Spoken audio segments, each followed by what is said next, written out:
right, we're going to go behind the seams with Josiah Gray. Josiah's going to show us his curveball and his slider because he's a super nice guy and because he's got two really good breaking pitches. Josiah, some pitchers that throw both a curveball and a slider have a big difference in terms of movement, in terms of velo with those two breaking balls. You don't necessarily have that, but you do have a difference in terms of how you grip the pitches, obviously, and your usage of those two pitches. So we'll break them both down. Let's start with the slider. If you could first just show us how you grip the slider, and then we'll dive into that pitch from there. For sure. Yeah, so the slider, I guess it would be a standard slider grip. So say you have a Rawlings baseball. I go to the MLB sign, so I sort of just flip it over.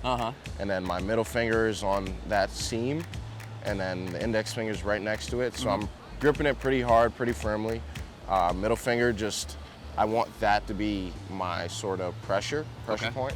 And then on my release, you know, I'm thinking actually curveball release, because the way I've seen it, you know, with these things they call edgertronic cameras, it's a slow-mo camera, you'll see the release of the ball. So if I can get the middle finger off that ball, you know, that'll be sort of the last thing, and it'll help me throw it hard, and I'll get that sharp downward break you see on the last point of contact on the baseball. Yep, so that's kind of been my slider. It's evolved ever since I got into pro ball. Really? So with Cincinnati, LA, and then obviously over here. But yeah, that's kind of the basic slider grip I've had since I got into pro ball. How has it evolved? Just seeing the slow-mo cameras, just the grip, seeing what worked. When I got into pro ball, you know, my grip wasn't, I want to say I was like right here, and it was okay, but just seeing that stuff and just developing and seeing a lot of the movement charts, I went with a grip here, and within a few weeks, you know, I loved it, and it's been my slider ever since. We were talking about this pitch a couple weeks back, and you called it a gyro slider to me. Explain that to everybody who's watching. Yeah, so kind of, you'll have different types of spin with a baseball. So gyro spin is essentially bullet spin, or the spin you'll get out of a football. So it allows you to throw the ball harder, but essentially with a baseball, that spin is going to take the ball more down as opposed to, you know, backspin on a four-seamer or front spin on a curveball. So gyro spin, it's sort of like dirty spin. You kind of can refer to it as. So it spins like this, and it just burrows down as it reaches the plate. So with me and my slider, you know, I'm able to throw it hard, and basically the hitters, he sees sort of slider spin, but at the end of, let's say 40, 45 feet, you know, he has to commit, then that ball sort of just burrows down instead of just sweeping off like a natural slider.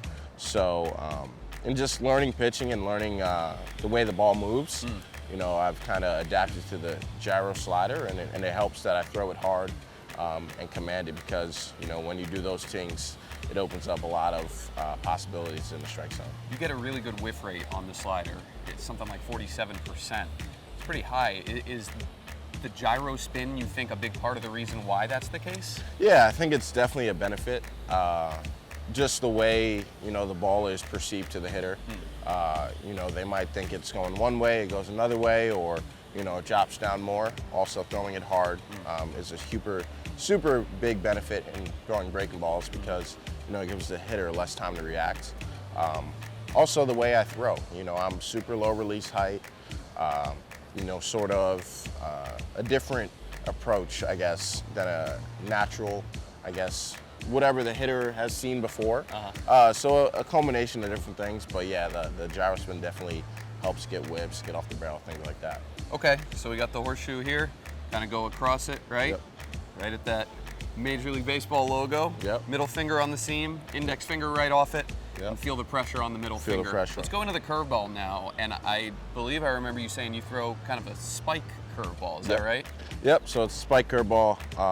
Learned this 2019, my first year with the Dodgers, you know, working my way through my first full season.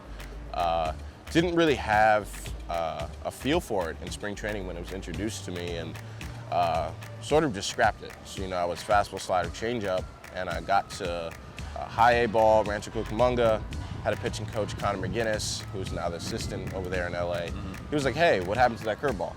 I was like, honestly, didn't really like it. He was like, okay, we're gonna start working on it. So, basically, the same grip of my slider, I just put the spike on it. So, middle finger on that seam. Uh-huh. I put that spike a little bit above the MLB logo, and then the same feel. You know, I'm thinking, obviously curveball release, so like top down, and if you'll see it on the slow-mo camera, you know, I don't get that much to the front of the ball like you'd expect on a natural curveball. Like not as much over the top of it? Yeah, like you'll see on, let's say, Carl Edwards Jr. or someone else who has a big natural curveball. Right. You know, I'm more on the back of the ball, just kind of with the slider.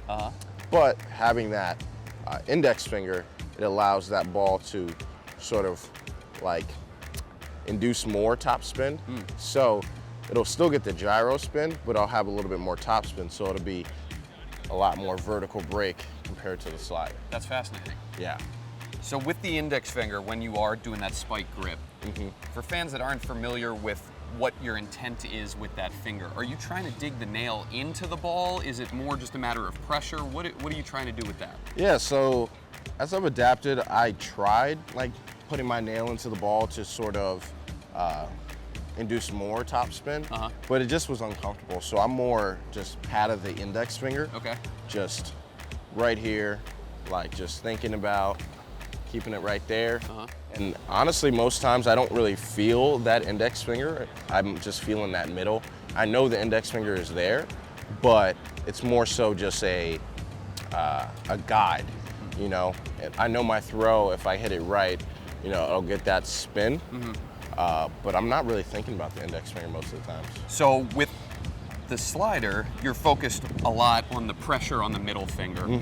With the curveball, you're more not thinking about the index finger, but the emphasis is more on the index finger and that spike grip. Yeah, I'm conscious of it. I know it's there. I would say more so the pressure is still middle, but it induces a different spin just because that index finger is now in play. Sure.